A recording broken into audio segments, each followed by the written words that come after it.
My name is Deborah-Jean Carlton. So from 1999 to this point forward, there's been a lot of transitions, a lot of transactions. So when we talk to Russell, I'm going to call him Russell, I'm going to call him Chief, he's my friend. I'm going to talk about what happened in 1999. And I'll just give you a little hint somewhere in here. You remember that game that we played when we were kids? Capture the flag? He captured the flag. But this was in real life capturing the flag. And the flag is the most important part of a country. So imagine the U.S. left the flag like the golden goose exposed. And they were more concerned about what they could do with the feathers and making down comforters and things of that nature, but not protecting the golden goose. And we're going to find out how Russ even knew about the flag being up for grabs. And we're going to call it up for grabs because everybody in the government in the U.S. was asleep at the wheel. It was a third and final bankruptcy that had just ended in November 1999. So imagine that ended. And when that happened, the U.S. was no more. There's no more republic. So it was in disarray. So we're going to talk about the problem that happened in 1999 and then every presidential election that you've seen, what those have meant. We're going to talk about these wars that we've seen and how does that play into it. We could even talk about what just recently happened in North Carolina and how the folks didn't get any assistance. Like, where was the military? And they're saying, well, the military's not happening, but the military is saying, we're waiting for directions. We're waiting for some instructions. Well, who is the instructions supposed to come from? What happened? We have people all over America and this world. It's a problem. It's becoming a tyrannical issue, not just for the U.S., but for our borderless world, for those patriots. And God love you. Always saying, Constitution, Constitution, we have rights. No, I'm so sorry. When you got your birth certificate, you came with no rights. It was actually a fallacy. But we did have something as a constitution. But the Constitution for the U.S. was no more as of 1999. We're going to have Russ expand on that. Russ is known worldwide, globally. The top 1%, they know exactly who he is. I want you to know that he is the man. He's actually the king of the hill. When he captured the flag of the U.S., he actually set up the government. He runs all militaries. He runs the post office. He actually fired everybody in the U.S. government. We're actually going to talk about how that actually happened. And I know you're up here saying, this can't be. I would have heard about it by now. No, they want to keep it a secret. The U.S. doesn't want you to know that they lost their flag. Their most prized possession was up for grab and everybody was asleep at the wheel. Not Russ. He anticipated what was coming. And I want to know what kind of man he was at that time to have a gut check to know, what am I going to do about it? We're so worried about what is everybody else going to do that we just need to be responsible ourselves and us take it upon ourselves to do something to change the world. But he legitimately decided to change the whole planet. The whole planet. He took the responsibility. Okay, nobody else is going to do it. It'll be me. I wonder what kind of deal he cut with God. Like before he came here, did he say, you know what? I want to be that guy? Like who asked for that? And I think I'm going to ask him that question. So I said in here that they've kept Russ a secret. And you were saying, well, I should have heard about it by now because he's the most censored man on the planet. They don't want you to know the truth. They want to keep you entertained, watching sci-fi and reality TV. And you think you're watching the news, but you're really not watching the news. You're on every platform swiping back and forth. And yet you're saying, well, where are the details? No, they're too busy wanting to keep you in war and fear and worried about when your next meal is going to be and hyperinflation and this, that, and the other. It's all a mental construct. It's all to keep you busy. They don't want you to know that you can be liberated, but you have to take it upon yourself to want to know more and do more. It's just not on him. it's going to be on you as well. So we're going to get to know him. I know you can go do your research. So let me send you to all the appropriate places where you can go. You can go to warcastles.com. You can go to piercingdynasty.com. You can go for the claim of the life.com, lastflagstanding.com. The other thing is this gentleman, I'm talking about Russ, is doing the best that he can at every turn. Believe me, they're trying to sabotage. They really, really wish that he would just give up the flag that he actually took from them because there's somebody who was asleep at the wheel. They would wish that he would give up the flag, but he's not, because he's not that guy. In addition to that, I want you to get to know him just as Russell, because I get to talk to him about all kinds of stuff. We talk about basketball all the time because we're both ballers. I used to play D1 ball. He still plays and he's in his 50s, pretty darn good. And we're going to talk about his childhood. I want you to get to know my friend. I know he's a badass and all the great things that he does, and he runs the entire world, but he's just a cool guy. And that's who I hope that you'll get to learn today. But you'll learn some other background things, the things that he did in 1999. And he just came back from Washington, D.C., and I can't wait for you to hear that news. That's got to directly come from him. I want to welcome my friend, my bud, the man with the plan, the most censored guy on the planet. It's true. And I want you to know, I really think he's a genius, the biggest genius of our time, by the way. I would like to welcome my friend and Postmaster General of our world, Russell-J. Jay-Gould. Russell, I'm so happy to see you. Hey, I'm glad to be here, Deborah. Oh my God, how are you doing? Doing great. I hear you just came back from playing some ball.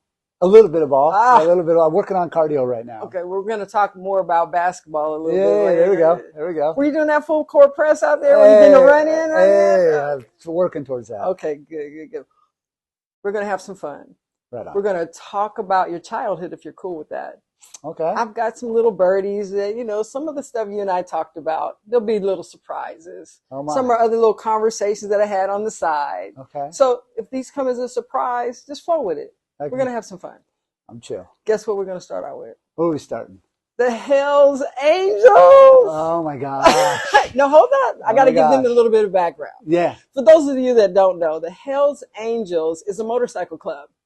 Now, the American Motorists Association, I don't know, back in the 50s, said that 99% of all motorcycle riders were law-abiding citizens. But here it is, the 1% weren't. So they earmarked the Hells Angels as the 1%ers. So it's supposed to be a bad label. But instead, the Hells Angels decided that they were going to use that as a badge of honor. So if I'm understanding correctly, in your backyard, yes, at your house, yes, you had numerous Hells Angels staying on your property. Yes, I did. Now, I know that they're rebellious and they've got their own ways of doing things, and they're really not about authority. So I want to find out, what kind of influence did they have?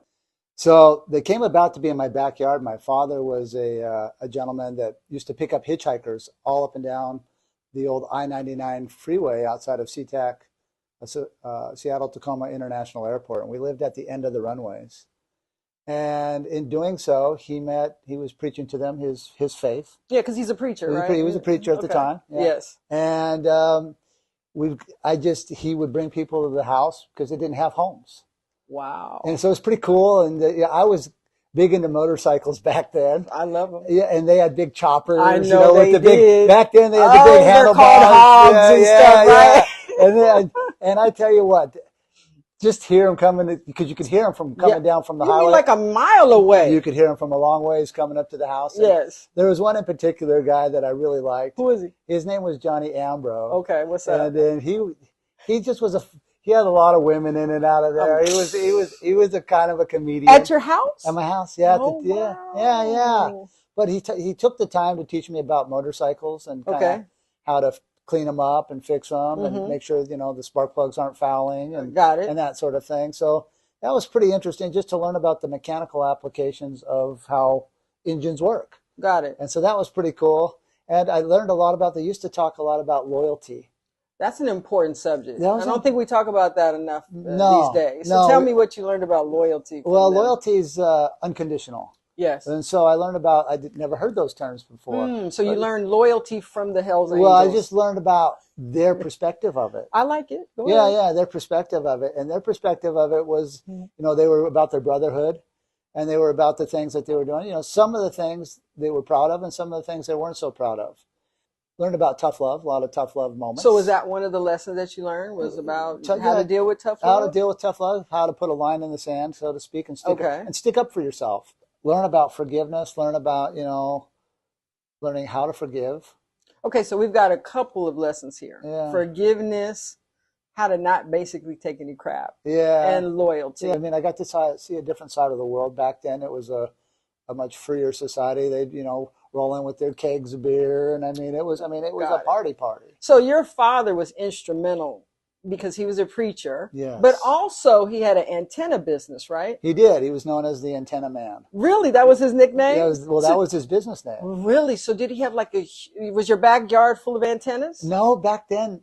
So he used to, he had a tree chopping business where back in the Washington area, they have big Douglas firs. Yes. And he'd go up on top, skate up these trees, and then cut the tops of the trees off and put his antennas up there so they could get signals. They learned how to string cable through back then. It wasn't so digital back then. So it seems as though there's a thread here. From the Hells Angels, you learned a lot about mechanics. And then it also carries over with your father, right? Yeah. Very mechanically he was good friends with them. He was always out there talking to them about his faith.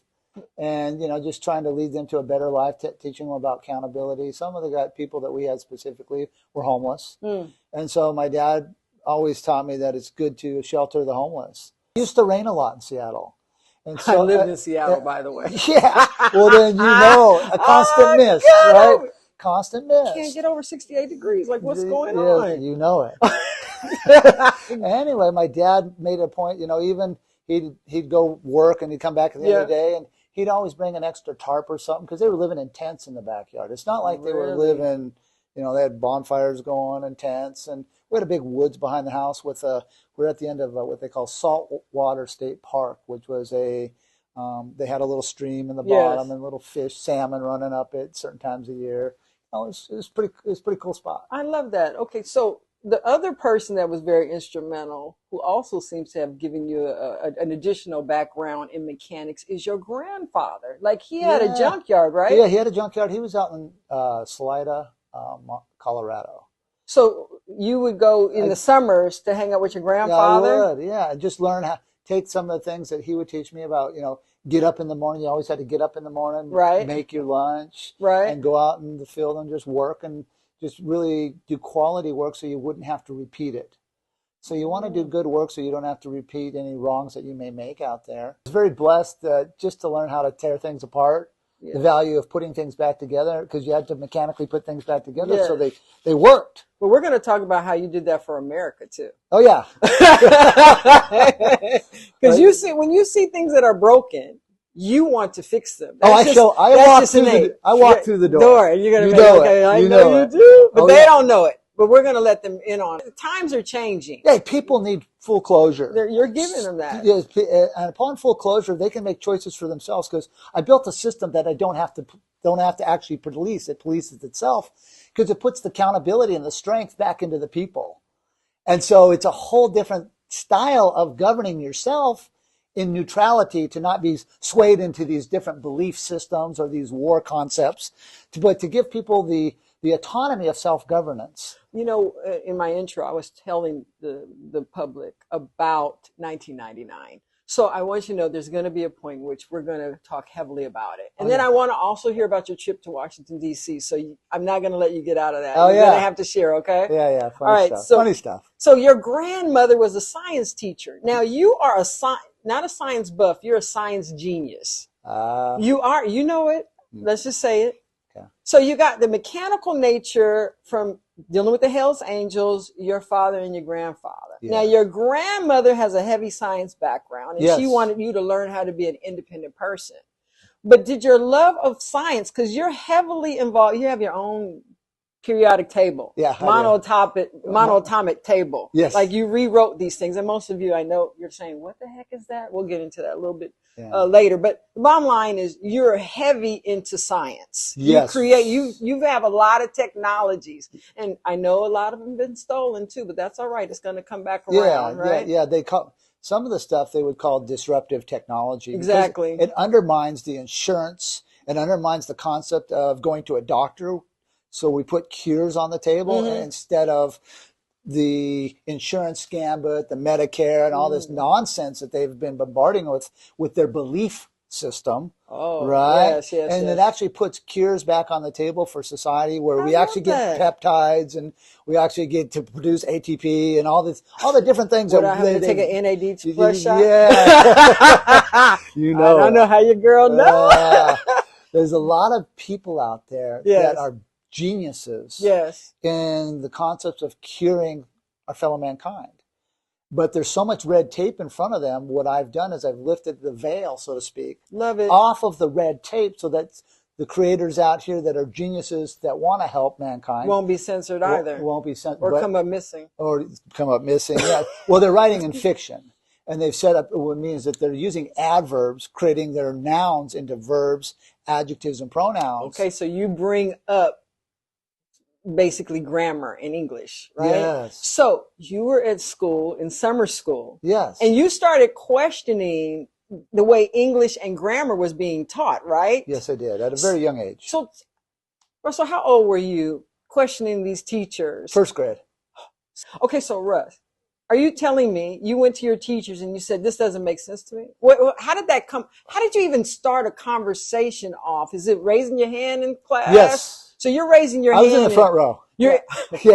No, where else would you be? Yeah. So I'm envisioning you're in the first row, the teacher's talking, and you've always got your hand raised. Yes, and they said that they needed to wait till after class and then to talk to me because I was disrupting the flow. You weren't disrupting. No, I was questioning. You were questioning, and that's okay because you're a genius. How can the thing is you were smarter than the teachers, and they didn't know how to handle that because they couldn't answer your questions. They could. Well, yes, and then I was very blessed because one lady in particular, and she saw how passionate I was about grammar and English, learning, just wanting to learn. Got it. Okay, I get that in general.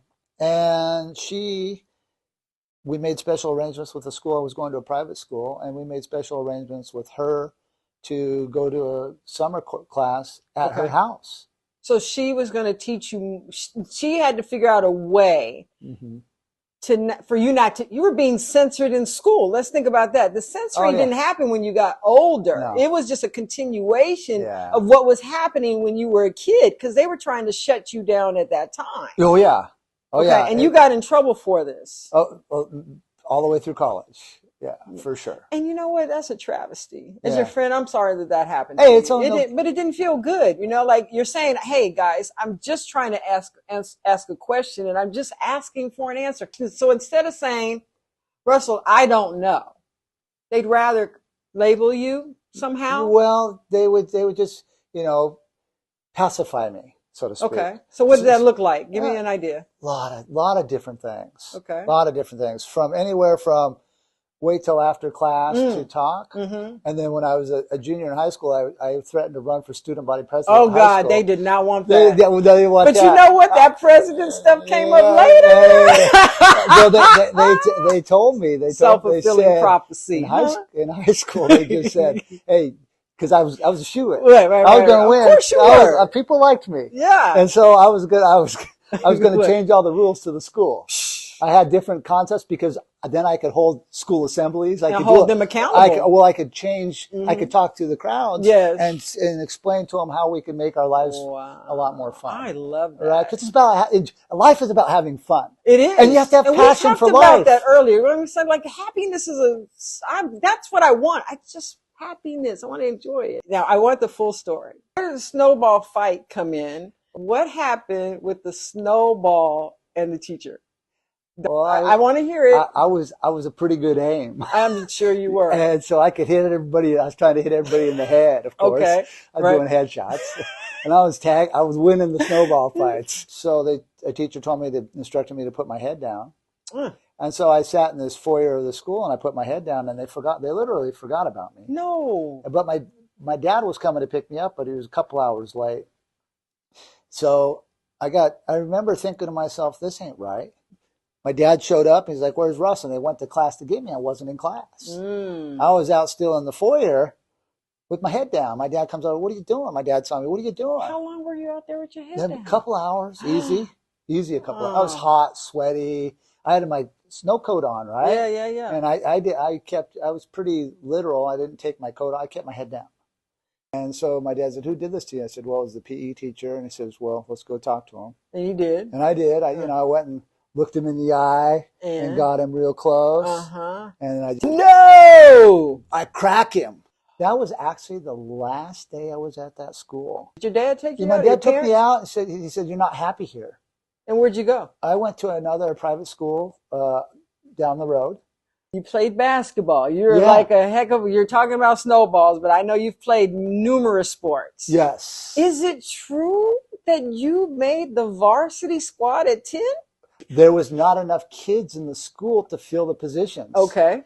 And so they see me on the playgrounds, and I'm ripping them, little tiny kid, and then one of the guys like, hey, let's put Russ out there. Oh my God! And so they put me out there in playing other Christian schools. Yes. And I had a blast. I know. Let's talk about that, about wise with choices. And when you got a little bit older, you and a few other kids got in a little, let's just call it a little trouble. You guys were out there partying. Yes. And you were there with some privileged children. Yes. And you're about 17, 18 years old? 17 years old. And they didn't get in trouble, but you did. Yeah. And you start thinking about why did you get in trouble versus why they didn't get in trouble. Yeah. So did that send you down a road of questioning? Yeah. And what did you find? I found out what I didn't know. Which was what? A whole heck of a lot. I know, that's right. At the time, I didn't know about how they got me into the building. But I knew. When you say there, are you talking about the sheriff's? The courthouse. Okay, so you're at the courthouse. Yes. Okay. And I'm not under comprehending about jurisdictions. Okay. And so I start to question myself, going, how can the other kids not get in trouble? But you did. But I do. Would you consider this the tipping point that started putting you down the path of questioning the court systems, jurisdictions, and did it lead you into like flag authorization and flag law or anything? Not that part there necessarily, but it definitely piqued my concern. And when I went to junior college first, and I started studying criminal justice based upon that experience. I'm like, how the heck did they do this? Gotcha. Right. And so I learned about traffic stops. I learned about all kinds of stuff, business law. When I got into business law, none of the attorneys could answer my questions. Really? Straight up. So you're back to when you were in school asking questions regarding grammar. Now you're asking questions to the professors. Yes. And they can't answer your questions either? They could not answer my questions at all. Yeah, not at all. So all through school, you have these burning questions, and you're just trying to get answers. I'm just searching for them. And no one's giving it to them. So did you sooner or later end up taking your own education into your own hands? I did. Now, remember back then, they didn't have the internet. No. So you had to actually... Why are you trying to tell everybody that we're old? Well, remember we had Britannica? Yeah. I read Britannica encyclopedias. You was for real if you had your own set. I didn't have my own set, but I got to read them. A friend of mine had all what they call the U.S. codes. Yes. And so I read 1 through 50. No way. Yeah. Okay, so you decided, I can't get these answers. Yeah. Professors aren't helping me. No. And what school were you at? Was the first you were in Wyoming, was it? Yeah, I was at Casper College. Okay. And then I transferred down. I went down to Laramie, but that was just, I was playing basketball. Okay, so you're a baller. I was hooping as much as I could. Who doesn't want to do that? Hey, ball is life. You can count on it. Bonafide hoopers. Right. And then I went out to Western Washington, and they're getting into, because the professors couldn't answer my questions. Right. what gave them the jurisdiction and the venue, and these are things that I learned in college. Hey, there's things called jurisdictions. There's this, they wanted, amity law, and then things that made no sense to me, hearsay laws, and which was subjective interpretation about certain things. Yeah, so I was like, wait a minute. I learned when I was young that everybody's unique, right? And so I grew up in an era where everybody got to make their own choices, and you'd win and lose by how you choose. Now, because of the Tavistock Society, they give everybody a trophy just for being there and tell you you're a winner. I know. Yeah, this is social engineering for a belief system, because they don't actually put in the hard work to become a winner. They don't actually, do the due diligence to make themselves a better athlete or a better, whatever. So everybody wins. Everybody get a trophy. I remember us. If you won, you got a trophy. If you lost, you didn't get a trophy. So what I like about the quantum system, what I've created, is everybody gets to be their own sovereign. I like that. And everybody gets to choose on who they let into their sovereignty and who they don't let into their sovereignty. Okay, well, we need to back up just a little bit, because somewhere in here, you're doing self-study, right? Because no one's really answering your questions. Yeah. You left Western Washington because of a broken heart. Yep. And then you ended up back in Wyoming. Yes, I did. Okay. And did you go to school in Wyoming? I did not at that time. At that time, I actually ran into what turned out to be one of the most influential men in my life. Which was? Which was David Wincole Miller. How did that connect? He was putting on a workshop in Wyoming. Yes. And I showed up there, and of course I was asking questions and cutting him off too. Just like anything else. Yes. And he said, "Hey, why don't you wait till afterwards and we'll talk?" And you did. And we did, and I did. Did you go there by yourself, or did you go with some friends? My father was with me. And your dad was there? Yeah, and he knew some other people there, so I didn't know those people necessarily. So of course you knew what that meant when Dave said, "Can you stay after class?" Yeah, so I stayed there, and he was like, because at that time he had not figured out a lot of things. He was still learning too. But he said, "Well, what do you know about sentence structure?" And I started sentence diagramming for him and picking apart. Did you tell him you've been doing this since the first grade? Yeah. And he said, "You know all this?" I says, "I know all this." He said, "Well, keep studying." He gave me some data to study, and I studied, and I called him back. I said, "Can I call you on the phone?" I called him back, and we just started, becoming friends. So you guys had a love of fishing. Did you guys? Yeah. Yeah, he's a great fisherman. So he became your bud. Yeah, for sure. Okay. And then that developed into a business partnership. Dave was a fascinating guy. He was talking about things I didn't know about. Flag communications, what courts were doing with grammar. He was writing in prepositional phrases, but he was writing in past tense and future tense. All the pieces weren't put together. And I was asking him questions specifically about order of operations of words, because these are things that I knew about. So you were asking a little bit too much, maybe, or he needed to give you a little additional time for him to answer these questions. Yeah, he was puzzled too. Oh, we'll see. He was puzzled too. How did I know all this data about adjectives at the time that we were using superlative, explanatory, declarative, and nominative, and some of these things of neuter gender pronouns and all these different things that I knew about, and so I got into that with him afterwards and sentence diagramming. He goes, "You know all this?" I says, "I do know all this." He goes, "I have a question for you." And I said, "What's the question?" He goes, "How would you like to run the world?" And I said, "Huh." I said, "How would I do that?" He says, "Well, just keep studying. Now let's talk about it." I said, he goes, "You don't know who I am." I says, "No, I don't know who you are." I said, "And I don't want to run the world." Well, I said, "But what I want to do," is what I told him, is I said, "I want to run my world." That's a good response. I said, "I don't want to run the world." I said, "Too many idiots. No thanks." How old were you? I was 25. Still trying to figure things out. Still trying to figure things out. I just knew that I didn't want to run the world, because people at that time, I'd had enough life's experience through work and just different areas of walking through my life that I was cognizant there was different educational values and moral ethics between cultures and between people. and really examining the phenomenon of belief of religious concepts. That really puzzled me because there were no real answers there, because you couldn't physically, show some of the tangible things that these different faiths are claiming. So always questioning and finding myself, trying to be a better person. And David and I sparked a good friendship. And he came out fishing the next summer, and we just hung out. And I was involved in some local traffic issues. I got involved after that, where I started standing up for myself. Simple things like, would you reach into the glove box and pull out your vehicle registration? Oh, at that time I had enough knowledge to know you got a yellow fringe flag on.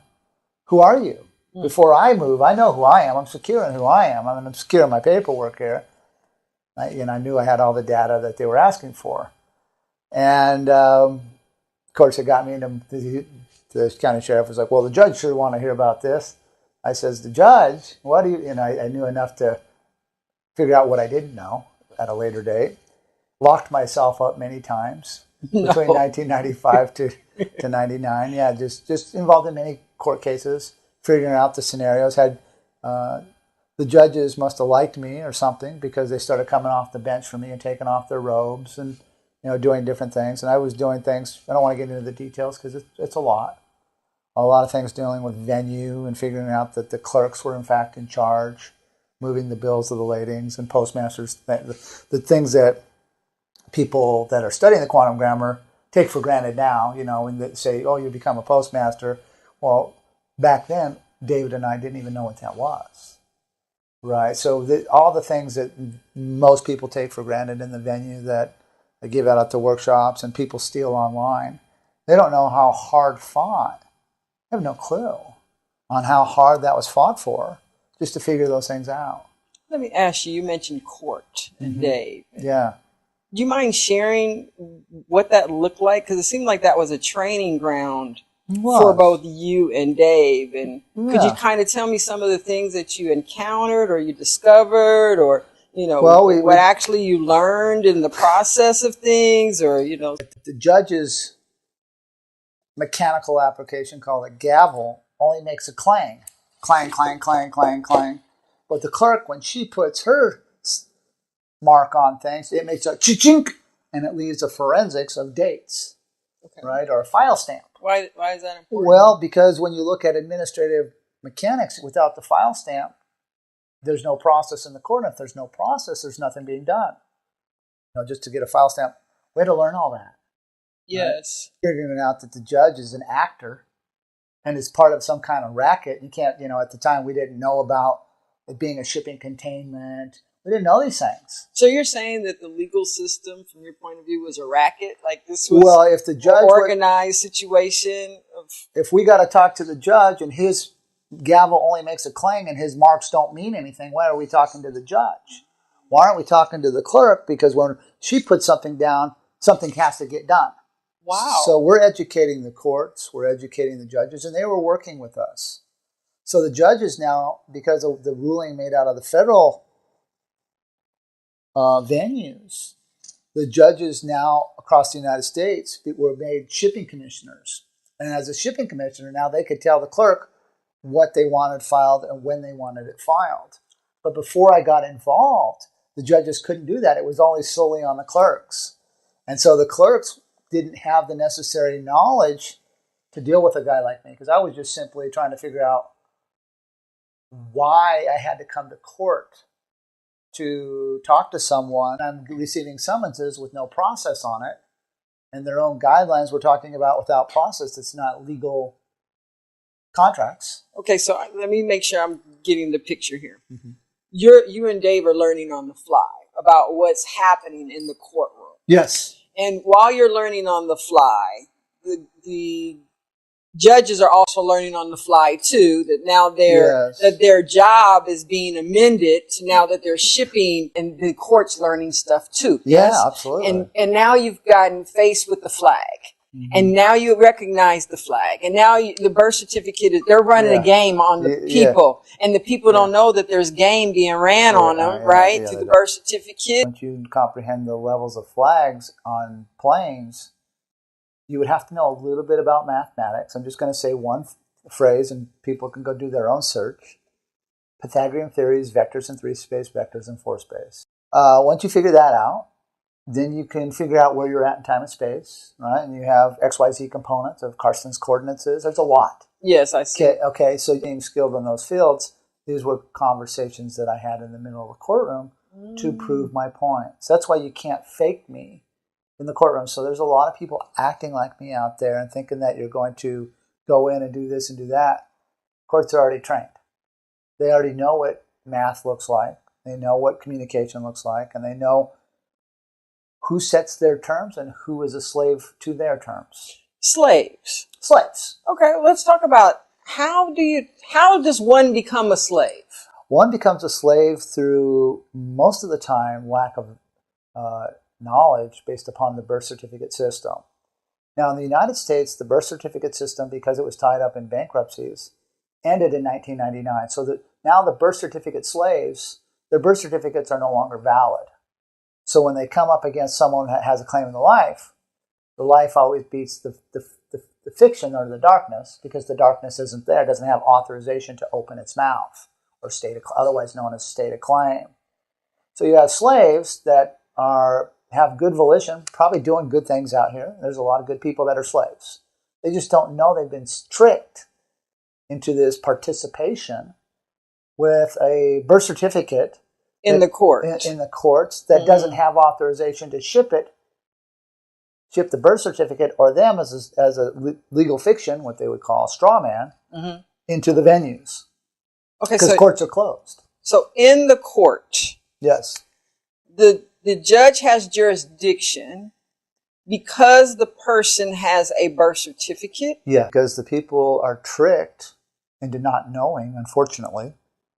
These are things that should be taught in business law. These are things that should be taught to our elementary students.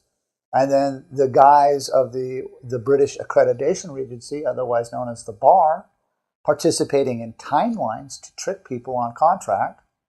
So they're running a gambit. It's more than just the birth certificate. It's more than just the flag. It's more than just the grammar.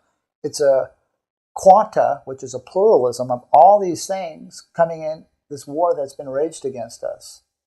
So what I did in 1999 is I put a stop to them being able to set up a venue when I claimed the flag. So now what that means is now it gave a neutral platform for claimants to join the Title IV flag and use that to now start directing their own lives during time of contract. Okay, so wait a minute. Somewhere in here there's a flag capture. Yeah. That's what I'm hearing. And in addition to that, I'm hearing a claim of the life. So yes, take me from somebody's a slave, and they can go into the courtroom, and then the judge is doing his shenanigans, because it sounds like there's some shenanigans going on. There's a lot. Okay. And then it sounds like if you have something called a claim of the life, the claim of the life gives you that you're not in their jurisdiction anymore. Like the court system is there to manage the people. But if you have a claim of the life... Well, in 1997, once we figured out that this was running off of the QSIP numbers and the birth certificate system, we had to do something different. And so we came with the concept of what's called a claim of the life. How old were you about now? 27. Okay, so 27, you come up with this idea that you and David, to do this claim of the life. Yes. And this is after or before he said, do you want to run the world? This is way after. Wow. Okay, so now you're in the court systems, and now you come up with this novel paradigm shift called a claim of the life. And what was the purpose, what was the claim of the life designed to do for the people? Give the people jurisdiction of their own lives. And let me tell you, it drove the courts nuts. How? Because they lost subject matter jurisdiction. Because you don't have a birth certificate. If you have a claim of the life, they don't have jurisdiction like they do over the slaves. Yeah, and so what we were doing is we were docketing those claims of the life through the clerk's office, through the process of the file stamps, and claiming our own lives. So It kind of sounds like to me there's a racket going on in the court systems, and they're utilizing the birth certificates against the people. Yes. Was it originally designed to be that? Was that the purpose of the birth certificate all along? Yes, it was. So birth certificates have been around for almost 100 years. You're saying a plan went into existence that said we'll be able to manage the American public through birth certificates, and then you come up later, 100 years, with a solution called a claim of the life. That is correct. I was the first one to put it through. David was, on the side being a witness to this. When I published that, a judge came off the bench on that specific filing, and he said, "You're on a boat and you're all alone. Good luck getting to shore," because I didn't know that I wasn't on the land. I was in Admiralty at the time, and they were functioning under Admiralty jurisdictional guidelines. Can you break that down just a little bit more? They were functioning under the law of the sea. Law of the sea, okay. Yeah, and there are mechanics to that. There's different bailments, and I'm not going to get into the data on that. People must do their own research. Okay. And when I filed the claim of the life, I was basically on my own vessel, my own boat, in the middle of the sea. In the middle of the sea, and I had to figure out how to be the helmsmaster. And I came in and I got into all kinds of different maritime applications to study Admiralty functions, and that was a fascinating field. But all vessels have flags. All vessels have flags. All vessels have numbers. All vessels have names. So explain to me, if you are a vessel, if he tells you you're out in the middle of the ocean all by yourself on a boat, do you have a flag? I got the Title IV flag. We filed for that on August 12th, 1999. Wait a minute. Can anybody just go get a flag? Not anymore. So what flag did you go and get for you to have a flag? The Title IV Sections 1, 2, and 3 flag. David had access to knowledge because of his acquaintances.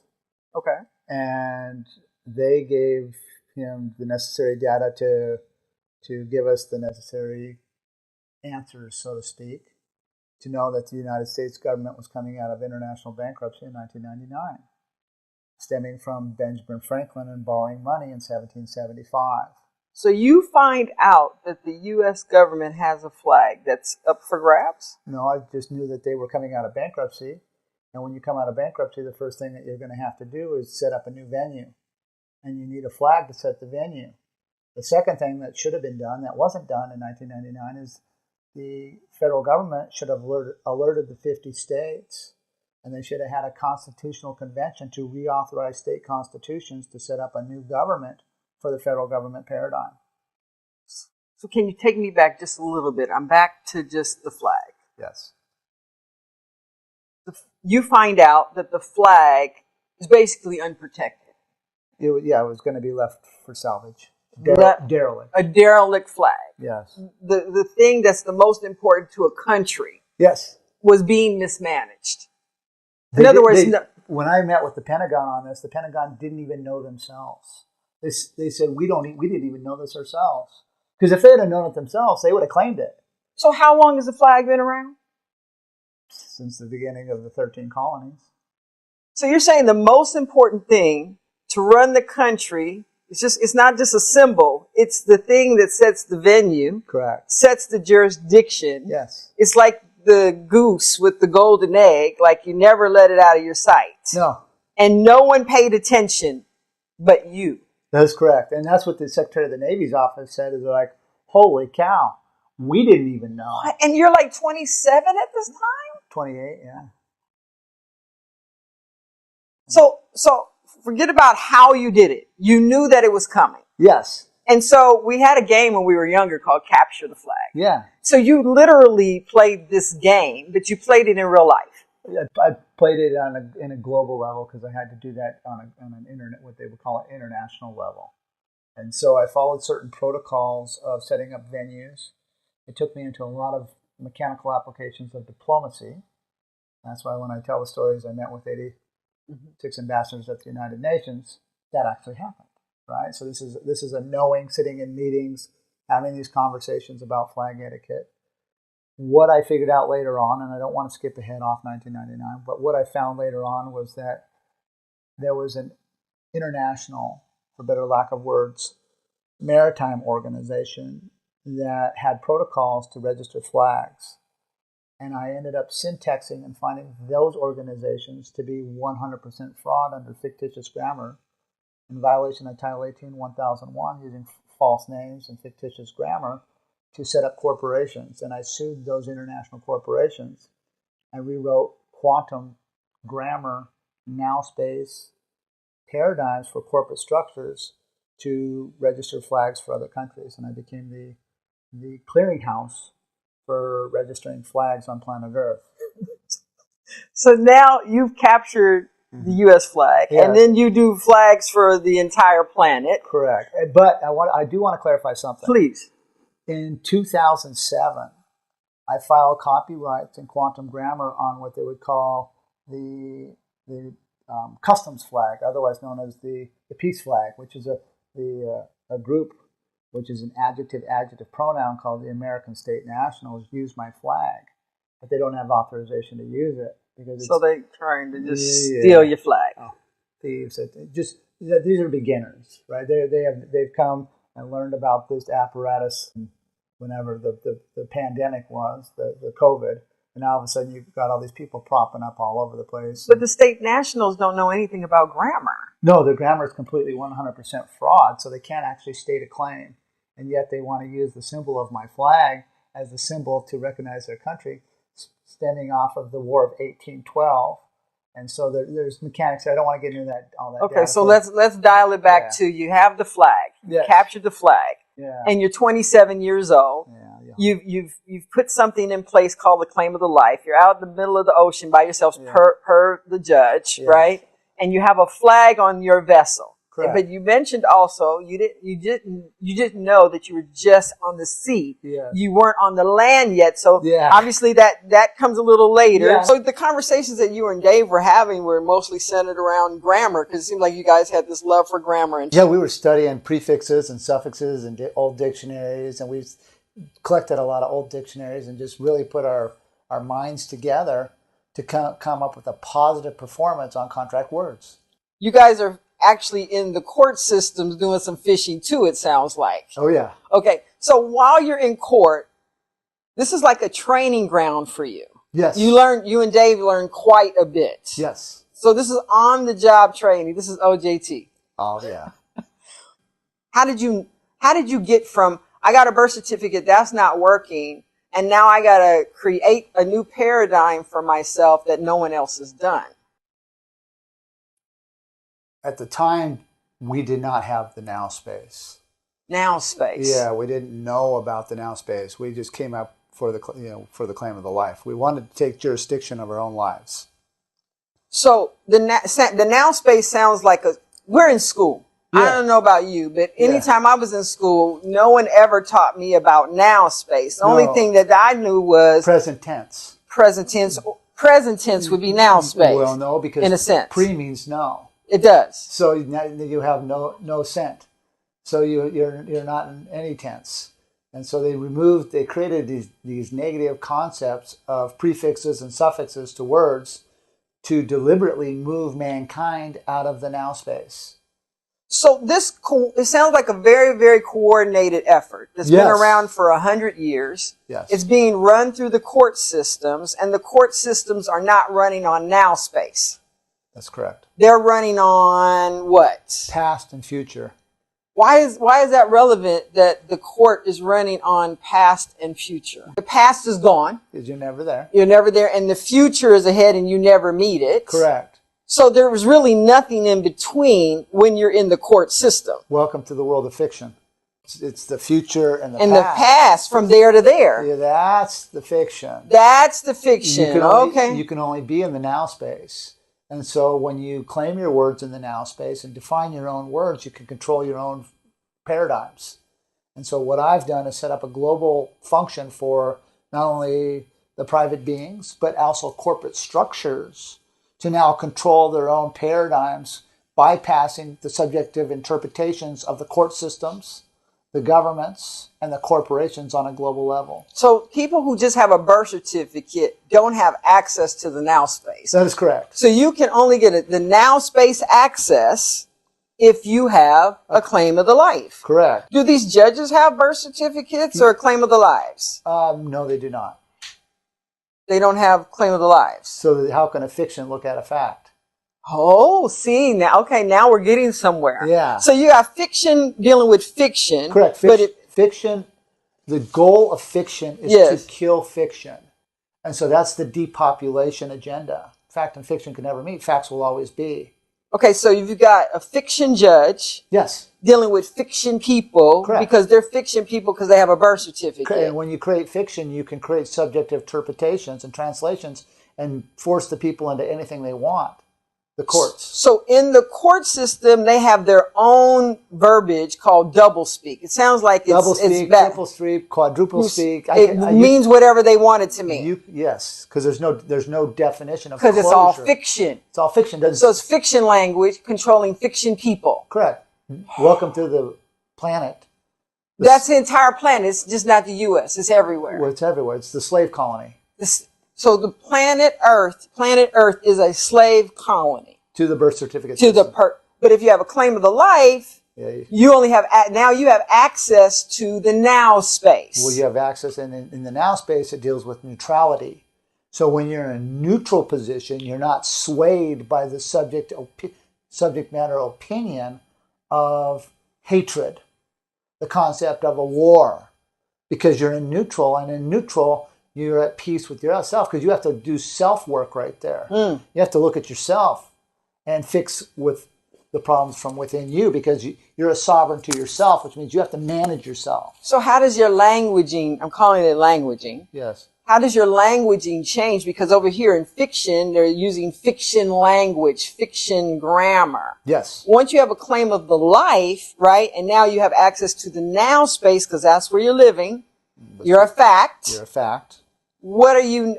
You're not in doublespeak anymore. Because it sounds like that's like if you're in China, you would speak in Chinese, or Indian. You know, if you're in wherever France, you're speaking French. But what do you speak when you're in the quantum? The quantum. So you would use the set or the prepositional phrase to preset your facts, and now you create a factual world for your business world, for your day-to-day utilities, all the things that you conduct your lifestyles in.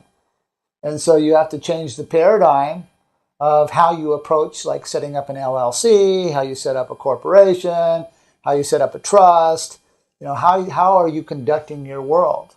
So this is a whole different world, because everybody's been brought up as a slave. Correct. They only gave us access to things slaves should have. So you are actually in the world, but not of the fiction world. When you have a claim of the life. Correct.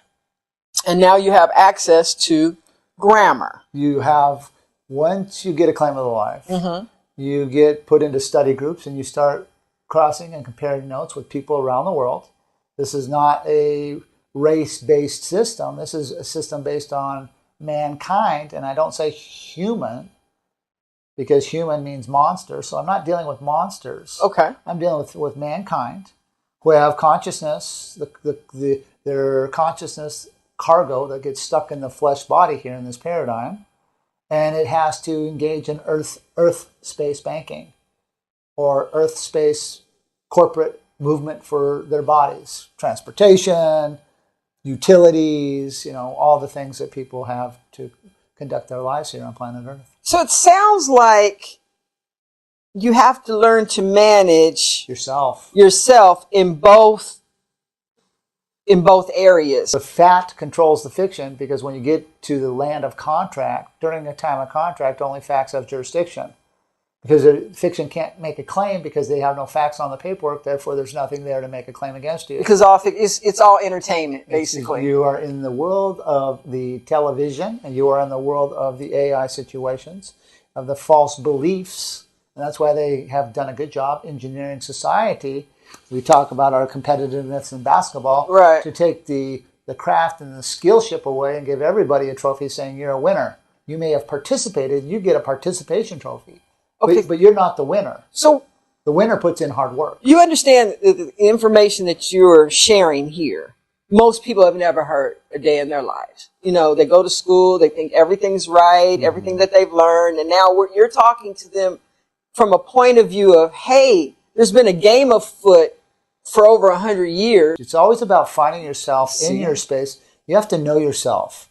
So being a sovereign is not about a government telling you what to do. Yeah, let's talk about sovereign. What does sovereign mean? Yeah, it's about self-governance. It's about your ability to navigate yourself through this dimension of the space that you find yourself in. Everyone's got themselves in a little different space, if you know what I mean. Right. So everybody has different accoutrements or utilities or tools that they use for their now space. And so it's about making a claim of what words that you choose. And what we do in the quantum venue is we use positive performance words to create positive manifesting outcomes. So it's a different twist where a fiction attorney will tell you, you're going to go to a deposition. Mm-hmm. But the prefix DE means to separate from. And what do you separate yourself from? Your position. Well, why would you want to leave your position? Because the second you leave your position, you lose control of your facts. So people have gone to school, including myself, all over the world. Yes. And we've gone to school. But now we're talking about me having to learn a new language. I can get a claim of life, and now I need to learn a new language. So where do they get this information from? Well, thankfully, there's a lot more educated citizens globally that are in study groups in our paradigm, in the quantum venue, that are doing a wonderful job studying, comparing notes, what worked and what didn't work, and now establishing their sovereignty for their own platforms. So in 1999, when I comprehended that the United States Constitution was coming to an end due to its third and final bankruptcy, its last third strike on bankruptcy coming from the stock market crash of October 29th, 1929, at 70 years for international bankruptcy, was 1999. And so I had to put kind of like the full court press on. I had to go in and file the necessary paperwork before they would elect a new trustee, which was the President of the United States. He was supposed to be the trustee of the Constitution. He was the head businessman, so to speak, of the charter, but the charter was gone. And so with the charter being gone, they couldn't elect a new president, a new chief businessman of a constitution that was no longer there. 60 days before the election, 70 days actually, before the election, I filed in on August 12th, 1999 for the copyrights and put it in quantum grammar. David and I did on the Title IV, Sections 1, 2, and 3 of the flag. The cool thing about this is I knew it would set up a new venue, a new paradigm. Wow. And I did not know how the federal government was going to vacate the presidency, but they did it, right? They fooled the American citizens with the Florida Chads and the dimples and all this and that, and they took the ability to elect the president out of the people's hands. And it's never been in the people's hands ever since. And that's why they always wait for the mail-in ballots at the end. That's the big decider. Well, that's the Illuminati New World Order post office controlling the people. And there's no presidents. They're just selecting the president. It's just a selection. And the 2000 election was a selection because there was no charter to elect the president, because the guidelines to elect president were no longer, because there's no longer federal government.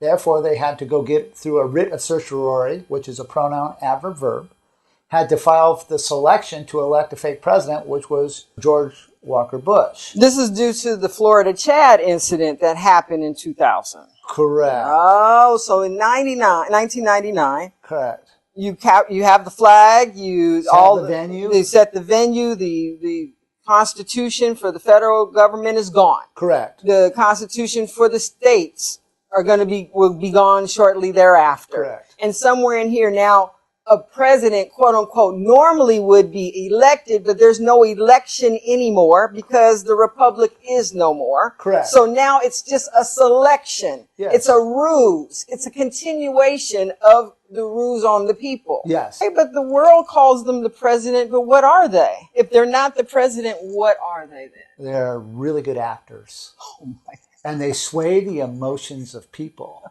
And people are caught up into the subject matter of what's coming out of their mouths. And if their lips are moving, they're lying. If their hands are writing, it's a lie. And so everything they do is based upon a lie of fiction, because fiction is no longer on the planet in the now space. There's only facts. And so it's just been selection after selection. The other thing that they do to trick the American people, because the American people are quite naive, is the Illuminati post office, New World Order post office, files their mail-in ballots and does their selection that way to change the outcome. And then they create controversy in the court systems, which are all based upon fiction. Under no law or fact shall be tried in court. And so it's just selection after selection, moving presidents out of the District of Columbia every 44 days. That way, nothing that they do, all their executive orders are for naught. They mean nothing to anyone. And the actors up on top are immune from what they're doing because the American people lack the education to comprehend the timelines of what's happening under contract. What's the purpose of this? Why? Why is the ruse continuing? Because the people lack the capacity to have knowledge of grammar, to control their own now space. They will be controlled by fiction. So fiction will control fiction everywhere on the planet because fiction is going to kill fiction. That's its job. It's depopulation. So as fiction kills fiction on planet Earth, there will be nothing left of fiction. What we have to be very cautious of, and this is why I work behind the scenes and what I do, is because with the AI simulation that is taking over, right, the simulation of the beliefs system, which beliefs are only a swayed opinion of someone else's conclusion with no first-hand forensics by the people. So there's no knowing, right? There's no knowledge. Without there being knowledge, the people are destroyed. So the people are going to be destroyed here under their lack of knowledge, and the AI systems, through their fraudulent carbon concepts. I have a question for you. Do you think an AI robot needs oxygen? No. So if an AI system wants to take over, would it be wise for them to undo and change out all the hydrocarbons and how things are brought for photosynthesis? I get it. We have to be very careful. It's a very slippery slope here. And they program put the self-assembly systems, the neural networking systems into the people's bodies. This is now a simulation. So you're not actually talking to humans anymore or mankind anymore. You're talking to a sway of emotion run by the military-industrial complex against we the people.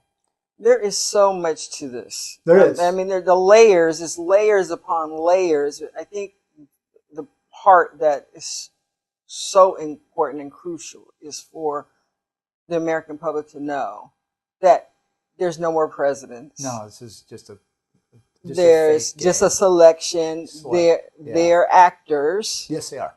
And I happen to know the dude who runs the entire planet. Would that be you? Contractually, in the now space, yes, is where my venue is. And I can only be in the now space. So contractually, grammar controls the now space. So there's been a buoy system put up for the people to navigate, because I built a system that I don't have to manage. I'm not going to manage people. People get to manage themselves. That's what sovereignty, comes in. I built a different style of quantum now space. Because they're used to being managed through the birth certificate system. So when you're over here in the claim of the life system, you're sovereign. You learn to manage yourself. And I don't tell people what to do. I only show them the buoy systems that's been set up to allow them to conduct their own lives. And I can't tell people what to do. They have to tell themselves what to do. So they have to be cautious with this technology, because if they use it for the wrong volition, they're going to lock themselves up. Comprehend. So for people to gain more knowledge, yes, there are some resources that they can have access to. So for the claimofthelife.com, piercingdynasty.com, warcastles.com, and lastflagstanding.com. Yeah, there's a good volition on why it's called lastflagstanding.com. Because when I took down the paradigm of corporate structure globally to registered flags, this would be the only flag that'd be left standing. You know what, Russell, when I think about this, it's a full court press. It's a full court press. I love it, man. Thank you so much. You bet. Hey, thank you. Hey. Heart to heart. Blessings on your journey. Keep learning.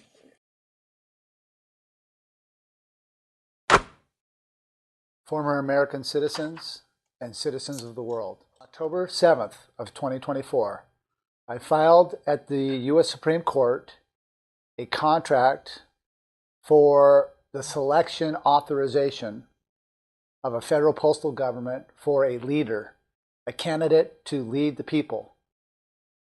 Because of the national security classifications that are within the case, I can no longer speak on the presidential elections, which are fraud. They are actually presidential selections. Because the controversies of the fraudulent grammar, fraudulent government corporations known as the United States Incorporated and the United States of America Corporation. These are lax corporations that ended in 1999, but a ruse of craft, cunning, skillfulness has been played against the people on the former continent of the United States of America, and the Republic is dead. Because the Republic is dead, and because there is no Constitution, and there are no courts that can authorize a leader as a president, I have filed in contracts for a selection authority as a special magistrate judge on special duty at the U.S. Supreme Court to safeguard the will of the American people. Due to the national security concerns of the case, I have a confidentiality pact not to talk about the fake presidential elections during this time frame from 2024 here to the end of the selection in 2025. On the following day, October 8th, 2024, I went to the National Security Agency in Maryland at Fort Meade and sat down with investigators for the NSA, otherwise known as the adjective pronouns, National Security Agency. Point being, national security has agency has no closure on their words, and I can define them in any way I want because they do not give closure on who they are, but they do have knowledge of the classification of the fake presidential elections, and I spent two hours with them, giving them the necessary closure to safeguard the former American people and the former United States of America. Citizens, you win and lose by how you choose. Caution. There's a national emergency dealing with martial law. Find neutrality. Blessings on your now space. I am Postmaster-General, Commander-in-Chief, Special-Duty Magistrate-Judge of the U.S.-Supreme Court, Russell-J-Gould. I got this definition about the full court press from the web, and here's what it says. The full court press. A full court press is a defensive strategy in basketball where the defending team applies intense pressure on the opponent from the opening tip-off to the final buzzer, covering the entire court. The press aims to disrupt the opponent's offense, forcing turnovers and creating scoring opportunities. Effective situations for a full court press. Prevent the opponent from scoring. In tight games, create turnovers and momentum shifting plays. And against teams will handle it poorly by dribbling terribly. They might have low basketball IQ and they can't handle the press. In a transition situation, you can use it to counter an opponent's fast break, forcing them to slow down and potentially leading to turnovers. Why? Each defender should apply individual pressure on their opponent, making it difficult for them to pass and score. In conclusion, a full court press can be effective as a strategy in basketball, but it requires careful planning, execution, adaptation to the opponent's strengths and weaknesses. Russell came out of his mother's womb, I believe, in a full court press. His whole life has been about full court press. He did a full court press on every teacher at every level, with every job that he had, every encounter that he had, probably in every relationship he had with a chick. Russell did the full court press for correctness, for doing the right thing, for his whole life is based upon that. That's just what his heart and soul is all about. I know he was the right guy for this mission to change the entire world. I don't know anyone else who could have been more aptly prepared. Most people don't have it in them to go through what Russell went through and to maintain the composure that he had from such a young age and in his 20s, capturing the flag, and then 1999 and coming up with a claim of the life, a way to free everyone. You know, I forgot to ask him one question. Did you ever have a conversation with God on, man, I'm going to save the planet? Like, who would pick that? When you normally go to school, they ask you, what do you want to be in life? Oh, I want to be a police officer or a veterinarian or a mom, or you can pick anything. But who picks, I'm going to be the leader of the commander in chief of the entire planet? He didn't want that job. That job fell upon him as a part of his destiny and his fate. So full court press is part of his just diagram, is part of his architecture, his DNA. And I'm glad he used a full court press in so many different avenues.